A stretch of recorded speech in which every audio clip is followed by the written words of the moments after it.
Good evening. Thank you for joining us. I'm Jungmin.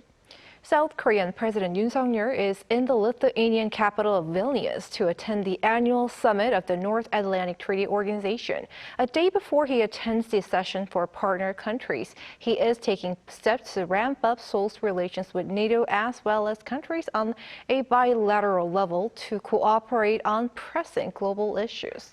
Our presidential office correspondent Soo-young is in Vilnius at the Korea Press Center to fill us in. Soo-young, I understand the president had a busy morning upgrading South Korea's partnership with NATO. Good evening, Jungmin. That's right. President Yoon met with NATO Secretary General Jens Stoltenberg on Tuesday morning here to elevate the two sides' bilateral relations from a cooperation arrangement they had for the past 11 years to a newly individually tailored partnership program, otherwise known as ITPP. Now, these include 11 areas of cooperation. First, the two sides have agreed to ramp up dialogue through regular working level and high-level meetings across diverse political and military affairs. They'll also increase joint counter-terrorism efforts and discussions on disarmament and non-proliferation. Other key areas include emerging technologies, namely artificial intelligence, space, missiles, and quantum technologies, along with cybersecurity. Building up the capacity for cooperation and military interoperability are also vital, as are science and tech, climate change, and women's roles in global peace and stability, along with public diplomacy.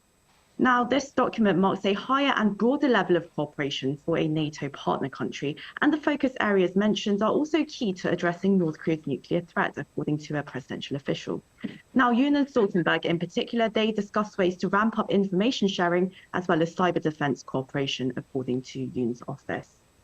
And Sooyoung, those issues were certainly addressed when President Yoon met with U.S. officials earlier this morning. Do tell us more. That's right. It's quite a funny story, actually. The president's spokesperson said that Yoon and First Lady Kim Gon-hee went for a stroll in the old-town area of Vilnius, and they ran into U.S. Senator Pete Ricketts, as well as members of the U.S. delegation who were dining, then broke into songs singing American Pie, which the president performed in Washington, D.C., of course, back in April. He met with Senator Ricketts again this morning, but of course on a scheduled occasion, with 5 other U.S. lawmakers, including Angus King, Dick Durbin, and Dan Sullivan, who are here as part of the U.S.'s observer group for the NATO summit. Now, the presidential office said that the meeting reaffirmed the U.S. Congress's support for the 70th anniversary of the ROK-US alliance this year and established greater understanding of Korea's support for peace and reconstruction in Ukraine.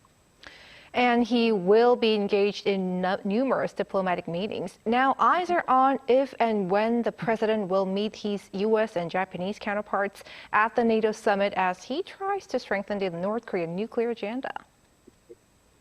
That's right. Mr. Yoon has made it very clear that he's going to be pushing for firmer global resolve against North Korea's growing nuclear and missile threat to not only the Korean Peninsula, but global security. In that regard, the South Korean leader has said that there will be several opportunities for him to engage with President Joe Biden.